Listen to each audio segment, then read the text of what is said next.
Vous trouverez en première page la photo d'un joli petit bébé qui vient de naître et qui vous regarde tout droit avec ses yeux bleus. Rien que de regarder ce petit enfant m'émeut. Ses yeux bleus. Il n'est pas mimi ce bébé.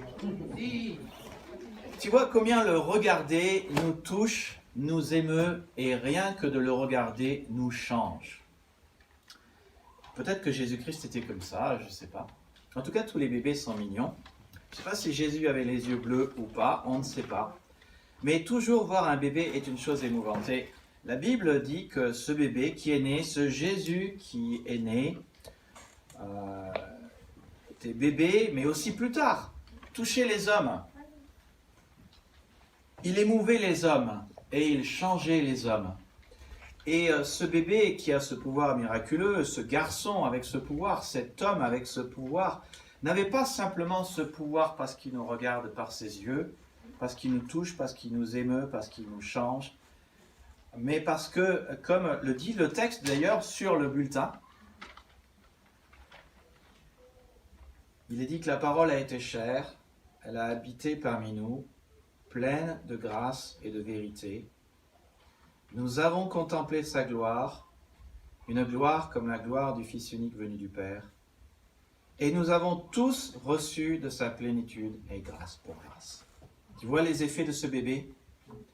Il est venu à nous, la deuxième personne de la Trinité, le Logos s'est fait chair, et parce qu'il a habité avec nous, parmi nous, non seulement son regard nous touche, nous émeut, nous transforme, mais sa personne nous touche, nous émeut, nous transforme. Parce qu'il est venu en personne, nous recevons les bénéfices personnels que Jésus, par sa personne, donne à notre personne qui change notre vie. Nous recevons, comme dit le texte, il est question de grâce, il est question de vérité, il est question de plénitude, il est question de gloire, de grâce sur grâce, il est question de gloire. Tu vois les conséquences de sa venue? Et il y a une différence avec le beau bébé que vous avez devant vous. C'est que le beau bébé ici, il est virtuel. Il n'est qu'une image. Il n'est qu'un bout de papier. Mais Jésus, lui, s'est fait chair et il a habité parmi nous. Et dans ce temps de Covid, il y a une nouvelle phrase qui est apparue. Et j'ai pensé que cette phrase, ça va très très bien pour le message d'aujourd'hui. Pas en distanciel, mais en présentiel. Combien de fois on a entendu ça depuis 2 ans maintenant avec le Covid? Pas en distanciel, mais en présentiel. C'est exactement ce que Jésus a fait. Et heureusement, parce que nous avons pu expérimenter les effets de son présentiel dans notre vie. Les effets du présentiel sont la grâce, la vérité, grâce pour grâce. Nous avons vu sa gloire, nous avons expérimenté sa gloire. Et tous les bénéfices de sa présence, à la différence de ce bébé, tous les bénéfices de sa présence ne sont pas virtuels. Ils ne sont pas une illusion. Tous les bénéfices de sa présence ne sont pas des bénéfices non plus en distanciel, mais ce sont des bénéfices réels présents dans notre vie. Et c'est un peu le thème de mon message, c'est pas en distanciel, mais en présentiel. Quel avantage la venue en présentiel de Jésus nous apporte-t-elle? J'en ai listé 5. 5 avantages à sa venue en présentiel. 5 raisons qui nous poussent, me poussent aujourd'hui, nous poussent à Noël aussi de dire merci Seigneur de ce que tu n'as pas choisi de rester à distance, mais que tu es venu. Notez d'abord le verset, ce qu'il dit, la parole a été faite chair et elle a habité parmi nous. C'est le premier avantage. Parce que le Logos s'est fait chair, les hommes ont pu voir qu'il est vrai. Les hommes ont pu vérifier qu'il est vrai. Il en résulte, voici le premier avantage, que je peux expérimenter, si je puis dire, Jésus. Je peux expérimenter sa présence. Je peux en faire l'expérience. Ce thème a été développé par Jean, l'apôtre que Jésus aimait. Dans l'épître de 1 Jean, au verset 1, il dit « Ce qui était dès le commencement, ce que nous avons entendu, ce que nous avons vu de nos yeux, ce que nous avons contemplé et que nos mains ont touché concernant la parole de vie. Car la vie a été manifestée, nous l'avons vue et nous lui rendons témoignage et nous vous annonçons la vie éternelle qui était auprès du Père qui nous a été manifestée. » Il commence son épître exactement comme il commence l'évangile de Jean, en faisant référence à cette chose qui était dès le commencement, la parole. Avant la création, elle existait déjà, elle a toujours existé. Et c'est cette parole qu'ils ont entendue, qu'ils ont pu voir de leurs yeux, qu'ils ont pu contempler et qui les a touchés. Ils ont pu expérimenter Jésus. Ils ont pu vérifier qu'il était vrai. Ils ont pu voir que Dieu n'était pas du distanciel, comme beaucoup de religions disent. Merci Aziz pour la remarque et la levée d'arguments des musulmans qui disent oui, mais il n'est pas possible que Jésus soit fils de Dieu.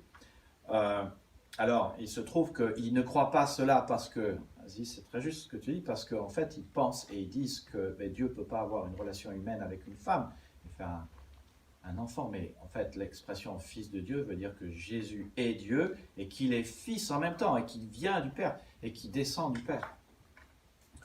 Mais dans bien des religions, hélas, l'image qui nous est dépeinte de Dieu, c'est un Dieu lointain. Comme Voltaire lui-même dépeignait Dieu comme étant celui qui avait créé cette belle horloge, puis après s'était assis dans ce bon fauteuil en face de l'horloge et qui regarde l'horloge à distance. Ce n'est pas le Dieu de la Bible. Dieu n'a pas créé le monde puis est resté loin. Non, il est venu en vrai, en présentiel, et Jean fait mention que Jésus est la parole. Et tu vois, Jésus est la parole, donc nous pouvons l'entendre et l'expérimenter. Les gens de l'époque ont pu l'entendre et nous pouvons l'entendre parce que les témoins oculaires et auditifs nous ont rapporté ces paroles. Il a dit, Jean dit, la parole a été faite chair et nos mains l'ont touchée. Parce que Jésus est venu en présentiel, les hommes lui-même, les disciples ont pu le toucher. Parce que Jésus est venu à nous, si je puis dire, nous pouvons toucher Dieu en lisant la parole. Dieu est devenu touchable, tangible, proche. Jean dit, elle a habité parmi nous. Cela veut dire que Dieu s'est fait connaître. Dieu s'est fait proche. Alors si Dieu s'est fait connaître, nous pouvons le connaître. Nous pouvons l'expérimenter. Nous pouvons savoir qu'il est vrai parce qu'il s'est fait connaître. Je reprendrai ce thème tout à l'heure. 1 Jean 1.1 reprend tous les thèmes de l'évangile de Jean et il identifie Jésus à la parole. Et plus que cela, il affirme, elle est la parole de vie. Cette parole amène la vie. C'est ce que Jésus a fait. Il a amené la vie. Pas en distanciel, mais en présentiel. Et c'est une vie en abondance, en réel, en présentiel. Et cette vie, et c'est très important, a un caractère rédempteur. J'entends par là que quand les choses vont mal et que la vie vient, la vie change les choses qui sont mauvaises en bonnes choses. La vie de Dieu change le cours naturel des choses. Les gens ont pu expérimenter des miracles. Dieu a sauvé, guéri, délivré, pourvu, fortifié. Il en résulte que le cours naturel de ce qui se passe dans notre vie peut changer, comme on l'a vu dans le psaume 121. Le Seigneur est capable de faire en sorte que même s'il y a un grand soleil dehors et qu'on sort, on ne prend pas ce coup de soleil. Ça ne veut pas dire que vous ne devez pas mettre de la crème. Mais le Seigneur peut changer le cours des choses. Deuxième avantage pour toi, que Jésus ait choisi le présentiel et le distanciel, c'est que, comme le texte le dit, la parole a été faite chair, elle a habité parmi nous pleine de grâce. Le présentiel de Jésus nous assure une grâce réelle et tangible. Alors, le mot grâce, comme tu le sais, n'est pas à prendre dans le sens culturel français, c'est-à-dire la grâce, ça serait la beauté. Donc, grâce, dans la Bible, veut dire, voyons voir si vous avez suivi tout à l'heure, une faveur. Une faveur, un don, un cadeau, exactement. Toujours déconnecté du mérite. On l'a lu, c'est par la grâce que vous êtes sauvés, par le moyen de la foi. Cela ne vient pas de vous, ce n'est pas par les œuvres, afin que personne ne se glorifie. Ce n'est pas le produit des œuvres, ce n'est pas une chose que tu obtiens par toi-même, non, c'est un cadeau que Dieu te fait. Et parmi ces grâces qu'il t'offre, il y a le cadeau du ciel, il y a une place là-haut, il y a le pardon des péchés, il y a le fait que tu peux avoir une intimité, une relation personnelle avec Dieu. Tu peux être certain qu'il a un plan de paix pour ta vie, un plan de plénitude. Tu peux avoir un but pour ta vie, une raison de vivre. Tu peux avoir sa puissance pour vivre son plan, sa force pour tous les jours. Mais note une chose, Si Jésus était resté en distanciel et n'était pas venu en présentiel, toutes ces choses dont je te parle n'auraient aucune espèce d'importance parce que tu ne pourrais ni les toucher, ni les expérimenter, ni les avoir, ni les goûter. Elles ne seraient que virtuelles, comme cette belle image. C'est comme si, alors qu'on approche de l'heure du repas, je commence à te décrire le succulent repas que Priscille est en train de faire pour ce soir, avec les odeurs, le jus, le goût, la satisfaction qu'il y a juste de se dire ce soir on va manger un bon repas. Et après je te dis, oublie, c'est qu'un rêve. Ça serait cruel. Tu voudrais pas qu'à Noël quelqu'un vienne te voir et te dise je t'offre un super cadeau, avec ce cadeau ça fait ceci, ça fait cela, ta vie va être changée, bouleversée, ça va être magique pour toi. Et puis, oublie, c'est un rêve. Non, je faisais juste ça pour te donner envie. Mais ce n'est que du virtuel, que du numérique. Si la bonté de Dieu n'était que virtuelle, numérique et théorie, alors elle ne serait ni tangible, ni réelle, ni bonté. Si la bonté de Dieu était bonne mais non expérimentable, alors elle n'est pas bonne. C'est juste un mirage. Mais Jésus est venu en présentiel, et grâce à cela, des démons ont vraiment été chassés, des aveugles ont vraiment retrouvé la vue, des lépreux ont vraiment été purifiés, des hommes et des enfants morts ont vraiment été ressuscités, des serviteurs ont été guéris, des non-juifs ou des juifs ont retrouvé la foi, des tempêtes ont vraiment été apaisées, et des gens ont vraiment pu goûter que le Seigneur est bon, et que sa grâce est réelle, et que sa grâce n'est pas quelque chose à distance, mais réel, présentiel dans notre vie. Troisième bénéfice de ce que Jésus a choisi le présentiel plutôt le distanciel, c'est, comme le verset dit, que la parole a été faite chair, elle a habité parmi nous, pleine de grâce et de vérité. La présence et la venue de Jésus nous apportent la vérité. Je parle ici de la vérité au sens biblique du terme. La vérité, c'est Jésus. Jésus a dit, je suis le chemin, la vérité et la vie. Cette vérité nous donne tout ce qu'il y a à savoir sur Dieu, mais aussi sur nous, et sur notre relation avec Dieu, et sur comment la vie fonctionne. La Bible n'est pas qu'un livre de religion, c'est aussi un livre, une lettre d'amour, un manuel de vie que Dieu nous envoie. Et il nous dit tout ce dont on a besoin de savoir pour être sauvé, avoir la vie éternelle et abondante, et profiter de cette vie abondante déjà maintenant.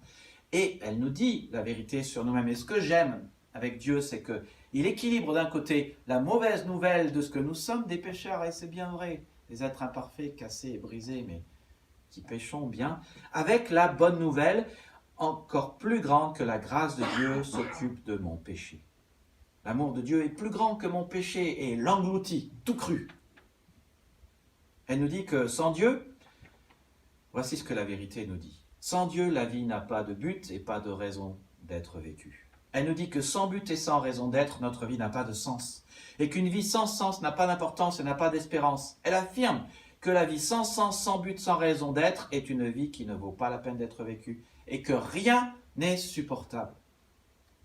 Mais que Dieu nous aime et que le but de notre vie, c'est de profiter de son amour, de vivre par son amour et pour son amour et de vivre en l'aimant en retour, en l'aimant lui et notre prochain.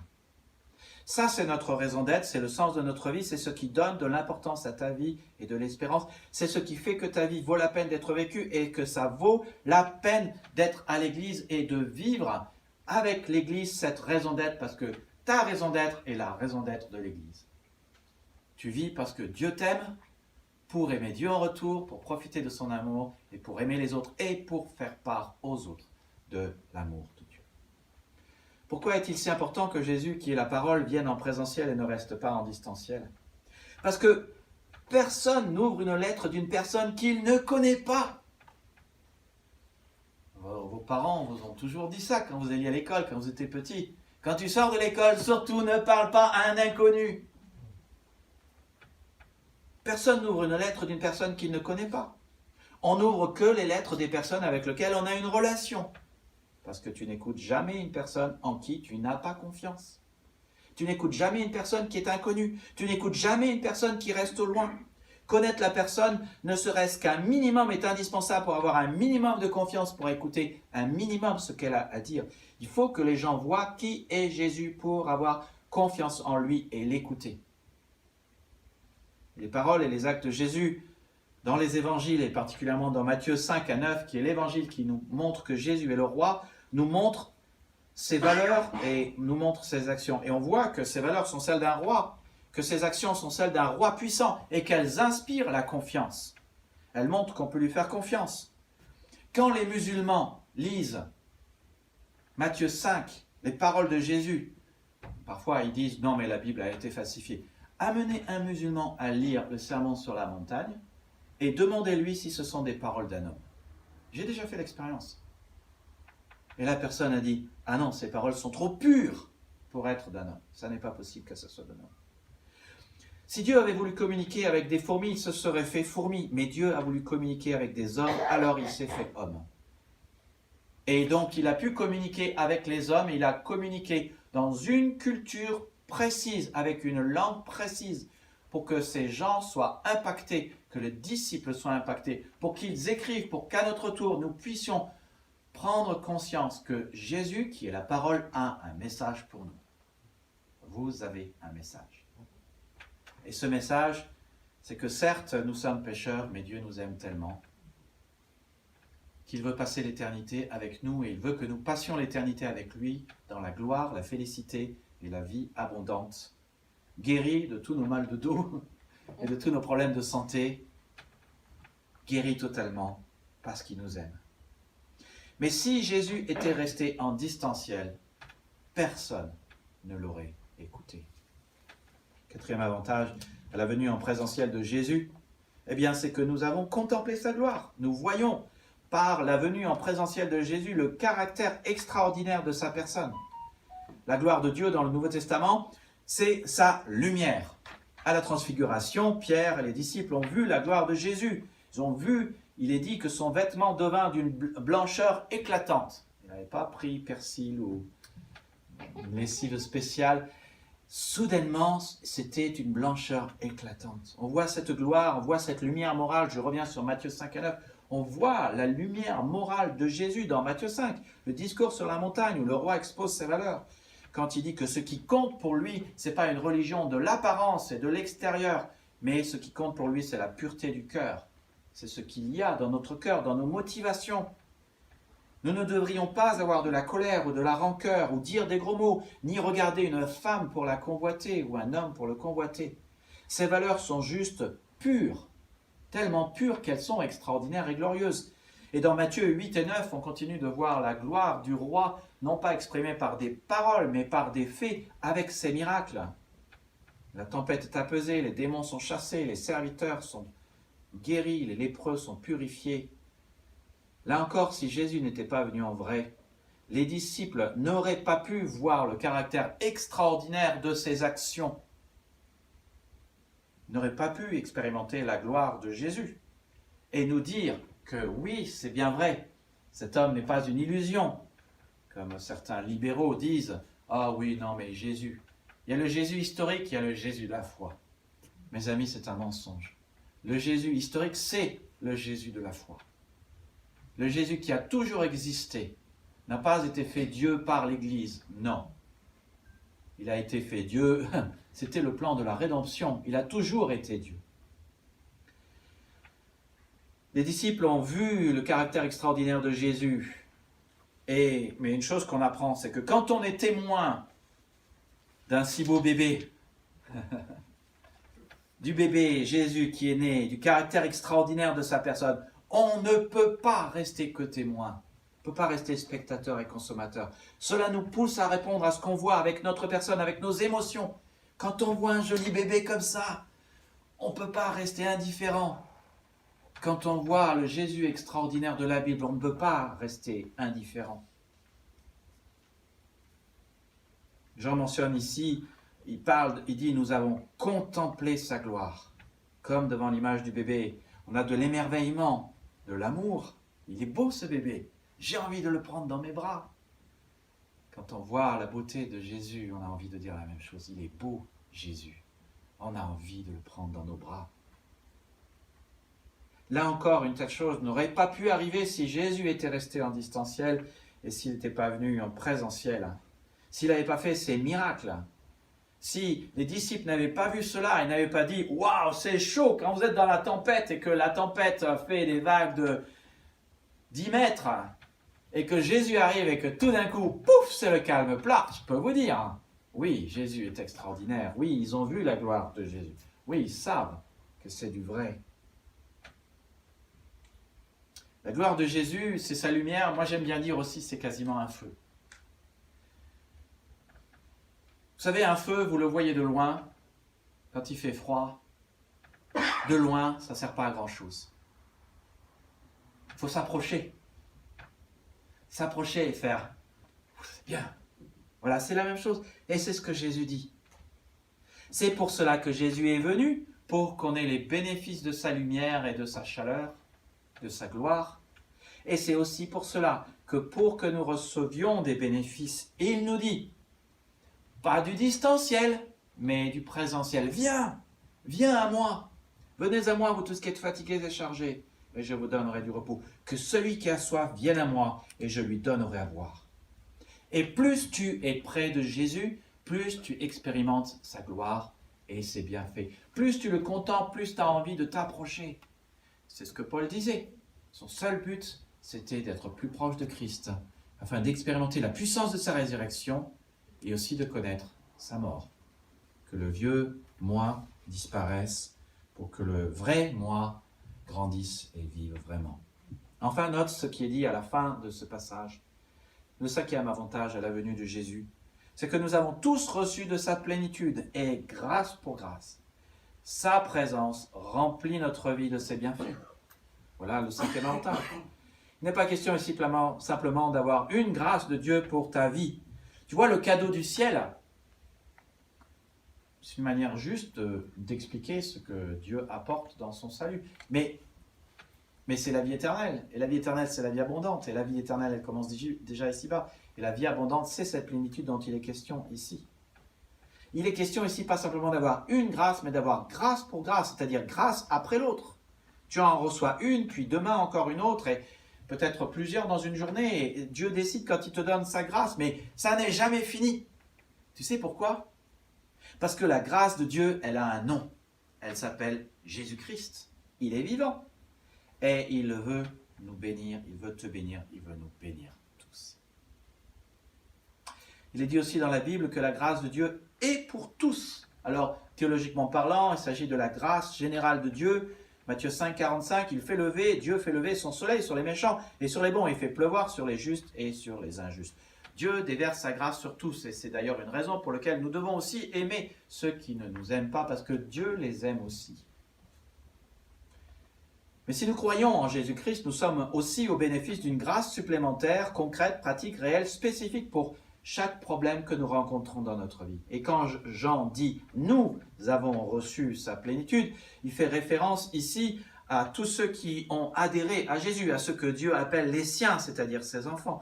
Dans Jean 1,12, juste avant, il parle de ce qu'on peut devenir enfant de Dieu. Tous ceux qui ont reçu la parole, il a donné le droit, c'est-à-dire le privilège de devenir un enfant de Dieu. Et puisque la parole est la parole rédemptrice de vie et qu'elle change la mort en vie, on serait bien fou de ne pas cultiver notre intimité avec Jésus, notre relation personnelle avec lui. On serait bien fou de ne pas avoir Jésus dans sa vie. Je reviens sur la question de la grâce de Dieu, la gloire de Dieu. La grâce et la gloire de Dieu appellent à une réponse. Permettez que je parle à la manière des hommes, ça n'arrive pas souvent. Donc ça veut dire à la manière du monde. Quand vous avez goûté à une chose qui est bonne, vous en voulez encore. Ah oui, encore. Tout à l'heure, quelqu'un a dit encore. Vous n'avez pas goûté les escargots, les cinnamon rolls de Priscille. Moi, oui. Toi, oui. Il faut que je convainque Priscille de vous en donner une fois. Vous direz encore. Ah, ça c'est bon. Et c'est pareil avec Dieu. Une fois que vous en avez goûté, vous dites encore. J'en veux. C'est une question, si je puis dire, d'avoir une convoitise spirituelle, d'être un minimum égoïste, d'avoir un peu d'amour pour soi-même, de dire « Moi, j'ai besoin de ça. Moi, j'en veux. » Oui, la bonté de Dieu. Concrète pratique présentielle pour chacun de mes besoins. moi, j'en ai besoin. Et c'est à cette condition de désir et d'adhésion que le bénéfice de la plénitude de la grâce de Dieu t'est promise et te sera donné si tu la désires et si tu dis « moi, j'en veux ». Seulement si tu la désires, seulement si tu adhères, tu connaîtras la plénitude de la grâce de Dieu et tu recevras grâce après grâce. Mais de quelle adhésion parle-t-on? Quelle réponse à donner à Jésus? Comment réagir face au bénéfice de la présence de Jésus? Le temps passe, je suis sur ma dernière feuille. 3 réponses simples. Comme je l'ai déjà dit, par la contemplation, l'émerveillement, le désir de l'amour, l'adhésion et la confiance. De la même manière que pour que ça soit réel pour nous, Jésus a préféré le présentiel au distanciel, Jésus nous dit clairement que pour que ça soit réel pour nous, nous devons choisir le présentiel au distanciel. Je pense à ce que Jésus a dit, que j'ai cité tout à l'heure, dans Matthieu 11, 28 et dans Jean 7, 37, « Venez à moi ». Je pense à ce que Jacques dit, chapitre 4, versets 8 et 9, « Approchez-vous de Dieu et il s'approchera de vous ». Et le texte dit aussi, « Purifiez vos mains ». Ce qui veut dire que, c'est pour ça que nous avons besoin de confesser nos péchés. Parce que le péché nous empêche d'être dans la présence du Seigneur. Pas de distanciel, que du présentiel. 3 choses. D'abord, viens dans la présence de Jésus aussi souvent que tu le peux par la prière, l'intimité. Approchons-nous donc avec assurance du trône de la grâce, afin d'obtenir miséricorde, d'être trouvé grâce pour être secouru dans nos besoins. Dieu a envoyé son Fils pour restaurer notre relation avec lui, te réconcilier avec lui, pour que chaque jour tu sois béni par sa présence et ses bienfaits, par sa grâce qu'il te donnera au moment opportun. Tous sont pécheurs et sont privés de la gloire de Dieu, mais notre péché a été enlevé à la croix si nous croyons et faisons confiance en Jésus. Alors pourquoi se priver de la glorieuse présence de Dieu qui nous fera du bien? Viens à Jésus aussi souvent que tu le peux par la prière. Viens ensuite dans la présence de Dieu aussi souvent que tu le peux par la louange. La Bible dit que le Seigneur siège au milieu des louanges. Psaume 100, verset 4. Entrez dans ses portes avec des louanges, dans ses parvis avec des cantiques. Célébrez-le, bénissez son nom. Dès que tu loues le Seigneur, tu es dans sa présence. Le louer, c'est venir à lui. Le louer, c'est dire publiquement qui Dieu est, ce que Dieu a fait, ce que Dieu a dit, ce que Dieu a promis. Cela se fait par des témoignages, par des prières de reconnaissance, par le chant, par notre argent que nous lui offrons. Dès que nous disons ce qu'il a fait, nous sommes dans sa présence et sa présence enrichit notre vie. Et quand nous donnons notre argent au Seigneur, nous sommes en train de dire « Seigneur, je te suis reconnaissant parce que tu es un généreux donateur et tu me donnes cet argent. » Jésus a choisi le présentiel plutôt que le distanciel parce qu'il a trouvé bon que cela soit comme cela. Mais cela ne sert à rien que Dieu veuille te rencontrer, veuille être en présentiel, te donne rendez-vous à l'église si toi tu préfères le distanciel. Tu vois où je veux en venir? Hébreux 12, 15, que personne ne se prive de la grâce de Dieu. Et pourtant, nous faisons parfois cela. Je dis cela parce que je ne voudrais pas que tu te prives du meilleur que Dieu a prévu pour toi. Et hélas, parfois, toi et moi, nous le faisons. Tu as des besoins et seule la grâce de Dieu peut satisfaire tes besoins. Mais Dieu est clair, pas dans le distanciel, mais dans le présentiel. Et la troisième chose, c'est approche-toi de Dieu en vivant la réalité du corps de Christ. Romains 12, 5 dit que nous qui sommes plusieurs, nous formons un seul corps en Christ et nous sommes tous membres les uns des autres. Dieu est clair que rencontrer le Christ se fait par rencontrer le corps de Christ. Le corps de Christ est ce qui rend le Christ visible et actif. Le corps de Christ rend l'Église visible. Le corps de Christ rend l'Église active. Le corps de Christ, c'est la présence du Christ sur la terre. Le Christ a choisi le présentiel à la place du distanciel par aussi sa présence qui est son corps, qui est l'Église. Son corps, c'est chacun de vous qui croit en lui. Dès que tu fais confiance à Jésus-Christ, tu en fais partie. Officiellement membre, chacun est membre, chacun a une capacité que l'autre n'a pas, chacun a une manifestation de la grâce de Dieu que l'autre n'a pas, chacun est convié, invité, commandé à mettre sa capacité au service des autres. Que chacun de vous, comme bon dispensateur des diverses grâces de Dieu, mette au service des autres le don qu'il a reçu. 1 Pierre 4, 10. si bien que chacun peut répondre aux besoins d'un autre, si bien que j'ai besoin de toi et tu as besoin de moi. Tu es la réponse de Dieu à mes besoins et je suis la réponse de Dieu à tes besoins. Tu as une grâce de Dieu pour moi et j'ai une grâce de Dieu pour toi. Mais comme dans la Bible, souvent, quand Dieu fait un miracle, il le fait par l'intermédiaire d'un homme, d'une femme, de quelqu'un d'autre. Et ainsi en est-il dans l'Église. Cela te dit à quel point tu comptes, à quel point c'est important que tu sois là chaque dimanche, à quel point c'est important que tu sois dans un groupe de maison, parce que c'est dans le groupe de maison vraiment que tu peux exprimer ton don. Tu as une véritable place, une véritable utilité dans l'Église. Oui, tu es utile pour que l'Église soit vivante, pour que les autres soient bénis. Et Dieu veut aussi que quelqu'un d'autre soit utile pour toi en te donnant sa grâce par cette personne. L'Église est la manifestation de la présence de Jésus-Christ. Et si tu veux expérimenter la grâce de Dieu pour ta vie, il faut que tu sois connecté à une Église et régulier à une Église. Tu sais, une main qui est déconnectée du corps et qui se reconnecte une fois toutes les 4 semaines, elle ne va pas vivre longtemps. Non, non. Nous devrions vivre la connexion chaque jour de la semaine avec les autres. Si tu viens seulement de temps en temps, tu vas faire comme cette main, tu vas te dessécher. Tu as des besoins quotidiens, réguliers, des besoins intellectuels, spirituels, affectifs. Et c'est pour ça que tu as besoin des autres. Là encore, j'espère que tu vois que ça ne se passe pas en distanciel, mais en présentiel. Tu peux expérimenter la grâce que Dieu a prévue pour toi par l'intermédiaire des autres. Et seul si tu es là, tu peux être à la fois le canal de bénédiction que Dieu a prévu pour les autres et tu peux être le récipient des bénédictions que Dieu a prévues pour toi. Je vous invite à prier. Cher Père, nous te remercions parce que tu t'es manifesté à nous il y a 2000 ans par la présence de ton Fils, la seconde personne de la Trinité. Merci de ce qu'il a choisi, non le distanciel mais le présentiel. Et qu'ainsi nous pouvons savoir que ce qu'il a dit est vrai. Nous pouvons savoir qu'il a vraiment la capacité de changer des vies humaines, qu'il a vraiment la capacité de la vie rédemptrice. Seigneur, moi aussi, nous aussi, nous voulons connaître ta grâce et ta vérité. Alors, nous venons, par la prière, la louange, la participation au culte, aide-nous à bénir les autres et à être grâce pour eux. Aide chacun d'entre nous de bénir les autres et d'être grâce pour eux. Aide-moi autant à bénir les autres et être grâce pour eux qu'à accepter la bénédiction que tu as prévue pour moi par leur intermédiaire. Merci de ce que tu as prévu de me bénir au travers d'eux. Merci que cela veut dire aussi accepter de passer du temps avec eux. Donne-moi d'être cette bénédiction et d'expérimenter ta bénédiction et ta grâce. Je prie cela au nom de Jésus. Amen. Je vous invite à chanter la dernière chanson. Voilà, maintenant le chant est connu.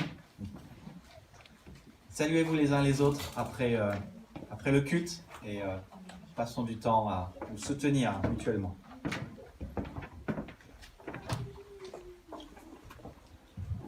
Je vous invite à reprendre le chant Joie pour le monde.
Je dis pas encore. Ça s'appelle un rappel. Hein. Merci, merci. Bon, si vous en voulez encore.